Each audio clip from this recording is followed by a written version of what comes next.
Bütün dünya birdek itiraf qilgan ayollarning asosiy huquqlari qaysilar? Salam hurmatli aziz vatandoshlar. Men Tahirmin Uyg'uriyat. Bugun sizlar bilan bütün dünya itiraf qilgan ayollarning asosiy huquqlari qaysilar degan tema haqida o'rtoqlashmoqchiman. Aziz vatandoshlar, bugungi dünya madaniy dünya. Bugun 21-asrda dunyoning har qaysi joylarida ayollarning jamiyatdagi o'rni o'sib, ularning insoniyatga, o'z davlatiga, madaniyatiga qo'shgan to'pisi bütün dünya tarafidan o'rtaq itiraf qilinadi.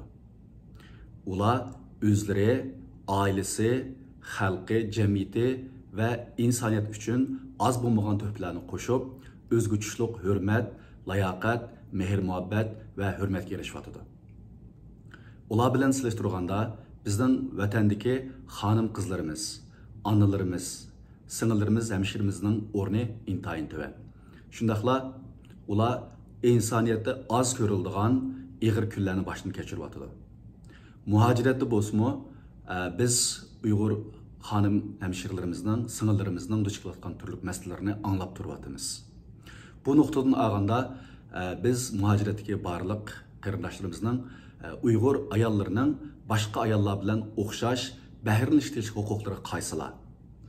Ayollar bir inson bo'lish sifati bilan ular qanday huquqlardan bahramand bo'ladi?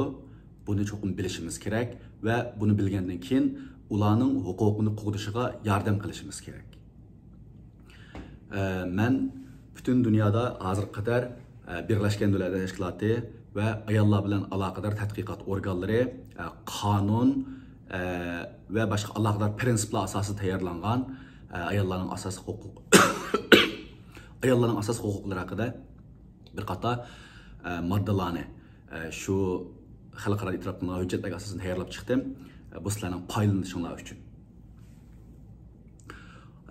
Oldi bilan ayollarning inson ekanligini itiraf qilish bu intayin zarur. Tarixdan beri ayollarni erlardan bir daraja töven ko'radigan umumiy qarash shakllangan. O'tgan 2 asrda ayollarning o'rni avval Yevropa, keyin Osiyo qatorliq davlatlarda biroz qit'alarda biroz kengayib, ayollarning o'rni itiraf qilinishga boshladi.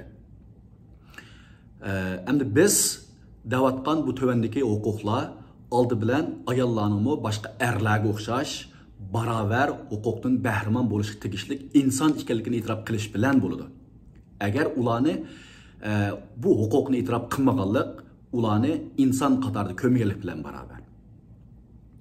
Undaqda bu huquqlar qaysilar? Birinchi, ayollarning izzat, hurmat huquqi. Ya'ni ayollarning qadrlanish huquqi. Ayollar bu nuqtadan olgan chaqda ayollarni haqorat qilishga, tillashga, ularning izzat nafsiga tegishga bo'lmaydi. Yani bu izzat, obro'y, nom, shuhrat huquqi qatoriga kiradi. Ikkinchisi, ayollarning jismoniy bexatarlik huquqi. Yani ayollar jismoniy jihatda qo'g'dilishi kerak. Ularni zaxmlantirishga, urishga qat'iy bo'lmaydi. Üçüncüsü, ayollarning siyosiy huquqi. Ayollarning saylanish va saylash huquqi bo'ladi. Bilet tashlash huquqi bo'ladi. Ayollarning tashkilot qurish, namoyish qilish, norozilikni ifodalash huquqi bo'ladi. To'rtinchi, ayollarning fikr qilish huquqi. Yani ayollarning so'zlash, o'zini ifodalash, norozilikni o'tirg'a qo'yish, qo'lg'anlikni ifodalash, maqola yozish, kitap nashr qilish, jamiyat, oila, madaniyat, qonun, din haqida o'zining o'ylaganlarini o'tirib qo'yish huquqi bo'ladi. Bu fikr qilish huquqimi intayin muhim huquqlardan biri hisoblanadi. Beshinchisi, ayollarningki xizmat qilish huquqi. Ayollar xohlagan kasb bilan shug'ullanish, pul tepish, o'z turmushini o'zi qamdash huquqiga ega. Bu huquqlar xuddi erlarga o'xshash bo'lganiga o'xshash, ayollarning o'z xohlagan kasb bilan shug'ullanish, kasb qilish huquqi bo'ladi. Oltinchisi, ma'rif huquqi. Yani ayollar o'qish, o'rganish, xohlagan sohada bilim egallash, ilmiy tadqiqot bilan shug'ullanish, jamiyatga tuhfa qo'shish huquqiga ega. Bo'libmi kichik qizlarni faqat ma'lum bir ideologiya, ma'lum bir liniya yo'nalish bo'yicha emas, balki ularni o'rtaq umumiy insonlarga birdek bo'lgan ma'rif kasbiy soha bo'yicha tarbiyalash, o'qish, o'rganish sharoitiga yiqilish bu ota-onalarning, jamiyatning, davlatning mas'uliyati. 7-dan ayollarning harakat qilish huquqi. Ayollarni bir yerga solab qo'yishga, uningki taloqqa chiqish huquqini cheklashga, bir shahardan bir shaharga birish huquqini cheklashga qat'iy bo'lmaydi. Bu xalqaro qonunlarga xilof. Yani ayollar o'zi xohlagan joyga chiqa oladigan bo'lishi kerak. Chunki u bir inson bo'lisi bilan uning harakat qilish huquqi bo'ladi. 8-si ayollarning muhabbatlashish, turmush qurish, nikohlanish huquqi. Yani ayollar o'zi xohlagan kishi bilan tanishish, muhabbatlashish, turmush qurish huquqiga ega. Ularni majburlashga, qo'rqitishga bo'lmaydi. Ayol kishi xohlamaganda jinsiy turmushga majburlashga bo'lmaydi. Bu bosqinchilik deb ataladi. 9-si ayollarning farzandlik bo'lish huquqi.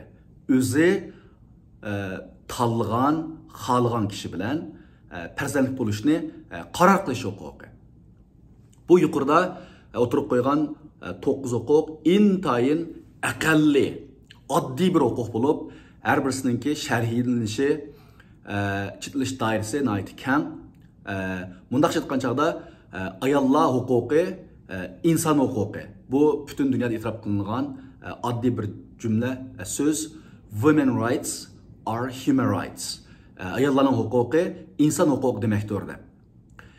Demak, ayollarning boshqa butun insonlarga o'xshash eng aqalli bo'lgan huquqlarni qo'g'dashga, himoya qilishga, ijro qilishga biz erlar bo'lishimiz bilan tirishimiz kerak. Agar ayollarning ijtimoiy o'rni yaxshi bo'lgan ayollar ijtimoiy o'rni o'zini tuvan bo'lganlarga yordam qilishi kerak. Shundaqla ayollarimizmi, xonim qizlarimizmi o'zining qanday huquqi borligini bilishi kerak. Ayollarning butunlay bir erning chakiri, xizmatchisi, maliyi bo'lishga band qilingan hech qanday bir qonun, hech qanday bir tuzum yo'q. Agar bir ayolni sen bir ömür malay bo'lasan, sen bir ömür boshqalarga xizmatchi bo'lasan, sening so'zlash huquqing yo'q, sening yozish huquqing yo'q, sening norozilik qilish huquqing yo'q, sening taloq chiqish huquqing yo'q, sening xafa bo'lish huquqing yo'q. Sen faqat mangla xizmat qilsan deydigan bo'lsa, bundaq tuzum, bundaq diktatorlik, bundaq ma'naviy turma va jismoniy turmani pachaqlab tashlash kerak. Uni pash qilish kerak, jamoatga bildirish kerak. Ayollar bizning onalarimiz, bizning hemşerilerimiz, bizning qizlarimiz, bizning xonimlarimizdir. Muhaciratdagi har bir Uyg'ur o'zi duch kelgan ayollar huquqiga oid masalalar bo'lib qolsa, uni cho'qim shu davlatda turayotgan qonun organlariga pash qilish kerak. Ayollarning huquqi qo'llanilmasa bir jamiyat mukammallashmaydi. Onalar bizning onalarimiz. Gap qilayotgan Tayriminning onasi ona, ayol. Mening qizim ayol. Mening xonimim ayol. Hammamizningki o'xshash. Bizning hemşerilerimiz ayol. Ayol vücudur bo'lishi kerak. Ayol oyilishi kerak. Qo'g'dishimiz kerak. Bu bizning aqalli mas'uliyatimiz. Agar biz qo'g'dayolmasak, ularga o'zining huquqini, qo'g'dash huquqini bildirishimiz kerak. Uni jamiyat, davlat, qonun qo'g'dishi kerak. Ko'pchilikka rahmat. Bundan keyin o'z huquqlarimizni qo'g'day oladigan, ayollarningki o'rni yuqori bo'lgan bir jamiyat qurishimiz uchun hammamizning tirishchilik qilishni umid qilaman. Yıllardan beri Uyghur ayolları vatanda en ig'ir kunlarni ko'rayotgan bo'lsa, chet elda sargardonlik, g'iribchilik bilan erlarga kelgan bisimdimi nechasi ig'ir bisimni ko'taryotdi. Turmush qurgan nurg'un hemşerilerimiz o'zining yo'ldoshlari bilan ig'ir kunlarda birga bo'lib, ularga hem ana, hem septash, hem xonim bo'lib, ularningki ma'naviy va moddiy turmushida intayin muhim rol o'tayotdi. Va nurg'un hemşerilerimiz erlarimizmi qilolmaydigan eng muhim siyosiy harakatlarda, madaniyatda, ma'rifda oldiga chiqib, jamiyatga to'p qo'shyotdi. Biz u xonimlarimizga rahmat etamiz, ulardan o'rganamiz, ularni ulgu qilamiz, ularni qadrlaymiz. Uyg'ur jamiyatida ayollarning o'rni yuqori jamiyat bo'lishi kerak. ayollarning o'rni qadrlanadigan bir jamiyat bo'lishi kerak. Shunday bo'lgan chog'da bizdan bek burun ilgari yashagan ota-bobolarimizning ayollarni, onalarni, qizlarni hamishalar hurmatlaydigan bir g'oyaviy jamiyatiningki simasini amalga oshira olamiz.